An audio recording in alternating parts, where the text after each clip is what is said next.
La politique d'Aristote, livre 3e, de l'État et du citoyen, théorie des gouvernements et de la souveraineté, de la royauté. Chapitre 1er, sommaire, de l'État et du citoyen, conditions nécessaires du citoyen, le domicile ne suffit pas, le caractère distinctif du citoyen, c'est la participation aux fonctions de juge et de magistrat. Cette définition générale varie suivant les gouvernements et s'applique surtout aux citoyens de la démocratie. Insuffisance des définitions ordinaires, de l'identité ou du changement de l'État dans ses rapports avec les citoyens. L'identité du sol ne constitue pas l'identité de l'État. L'État varie avec la Constitution elle-même. Quand on étudie la nature et l'espèce particulière des gouvernements divers, la première des questions, c'est de savoir ce qu'on entend par l'État. Dans le langage vulgaire, ce mot est fort équivoque. Et tel acte pour les uns émane de l'État qui pour les autres n'est que l'acte d'une minorité oligarchique ou d'un tyran. Pourtant, l'homme politique et le législateur ont uniquement l'État en vue dans tous leurs travaux. Et le gouvernement n'est qu'une certaine organisation imposée à tous les membres de l'État.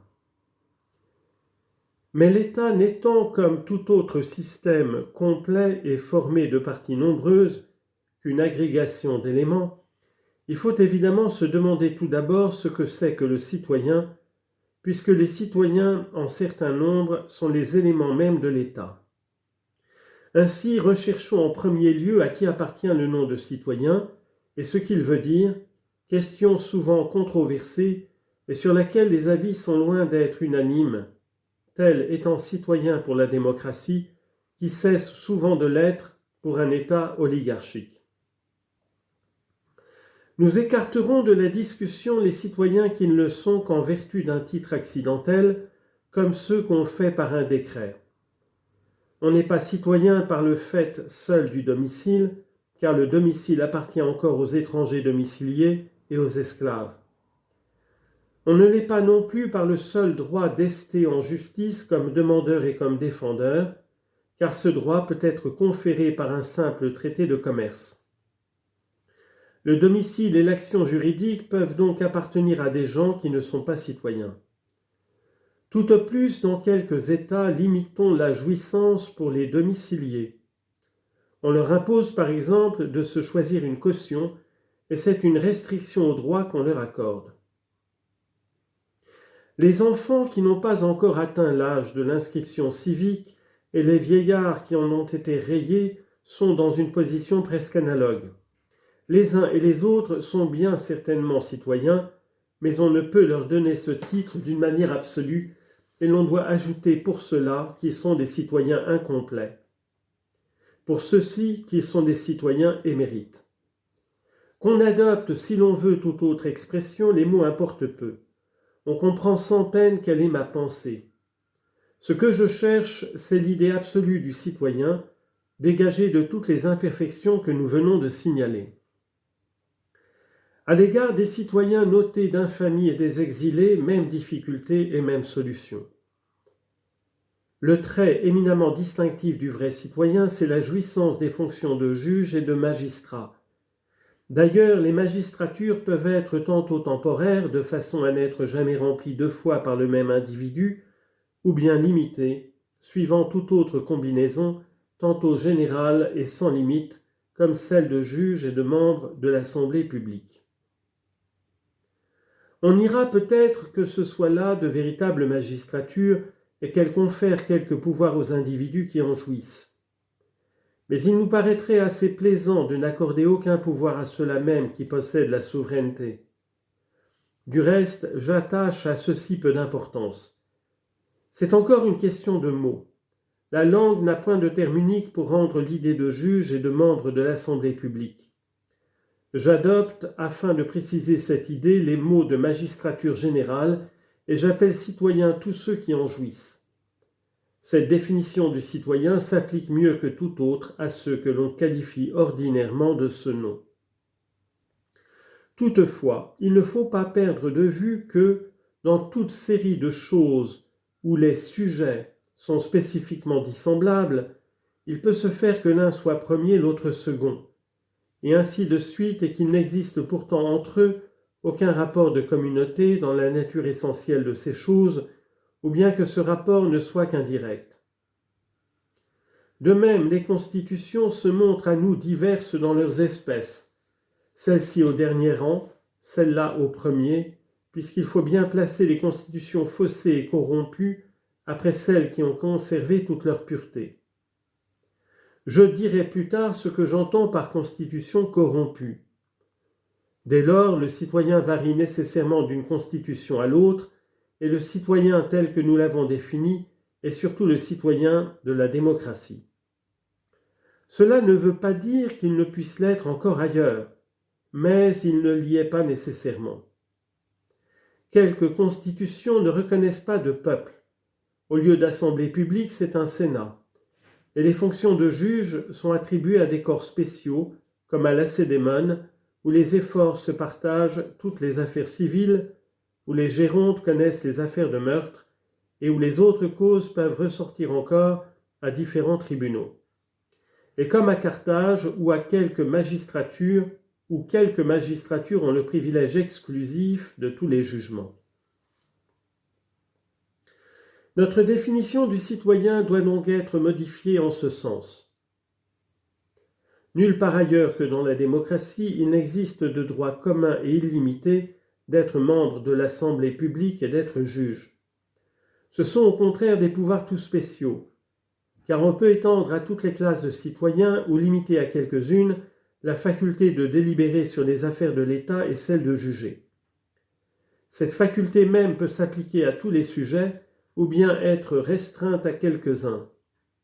Donc, évidemment, le citoyen, c'est l'individu qui peut avoir à l'Assemblée publique et au tribunal voix délibérante, quel que soit d'ailleurs l'État dont il est membre. Et j'entends positivement par État une masse d'hommes de ce genre qui possèdent tout ce qu'il lui faut pour fournir aux nécessités de l'existence. Dans le langage usuel, le citoyen est l'individu né d'un père citoyen et d'une mère citoyenne. Une seule des deux conditions ne suffirait pas. Quelques personnes poussent plus loin l'exigence et demandent 2 ou 3 ascendants ou même davantage.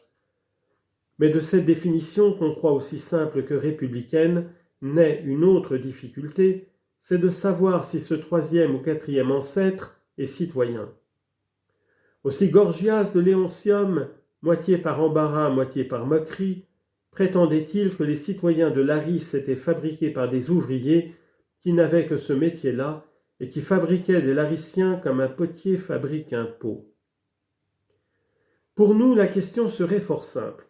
Ils étaient citoyens s'ils jouissaient des droits énoncés dans notre définition, car être né d'un père citoyen et d'une mère citoyenne est une condition qu'on ne peut raisonnablement exiger des premiers habitants, des fondateurs de la cité.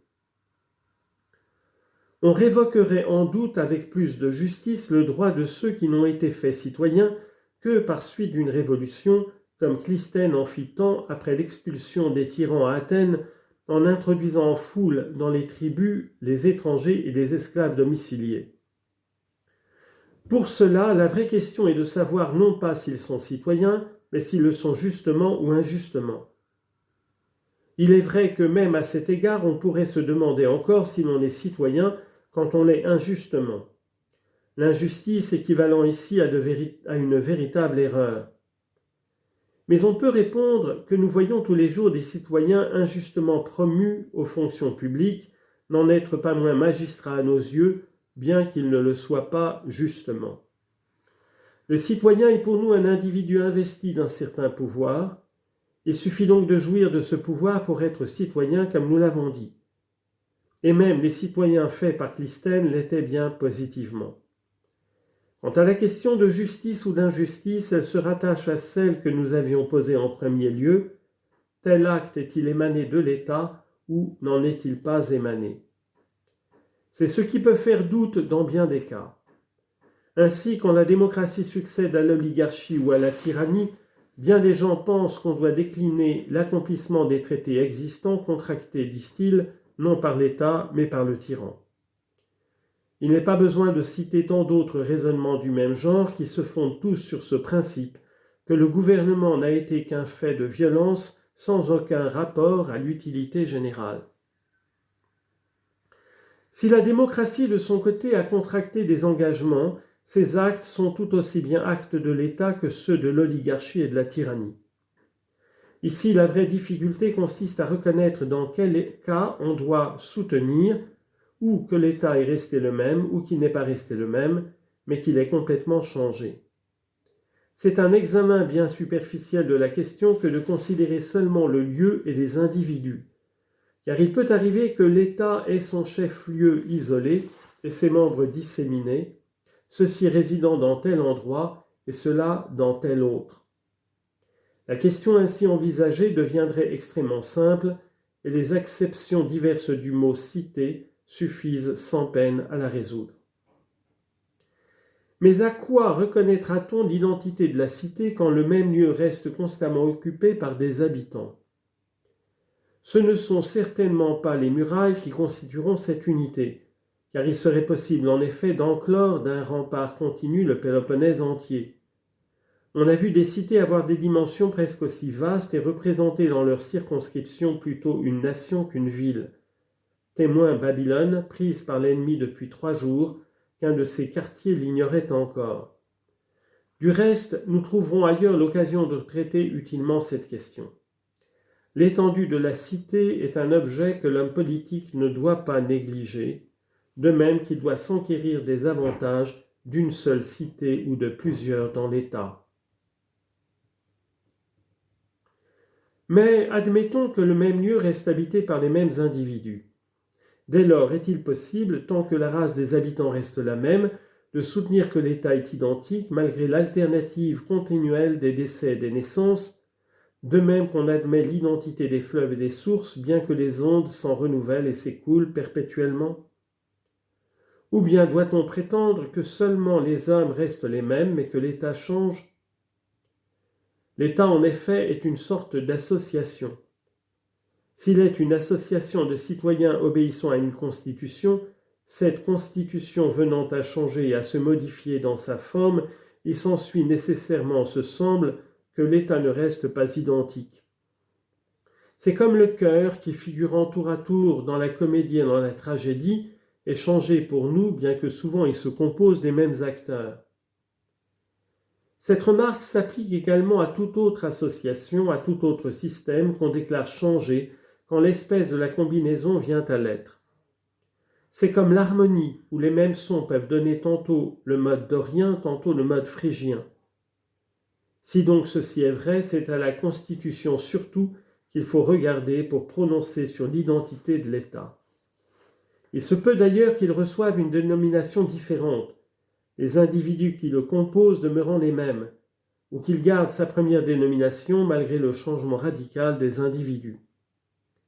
C'est d'ailleurs une autre question de savoir s'il convient, après une révolution, de remplir les engagements contractés ou de les rompre.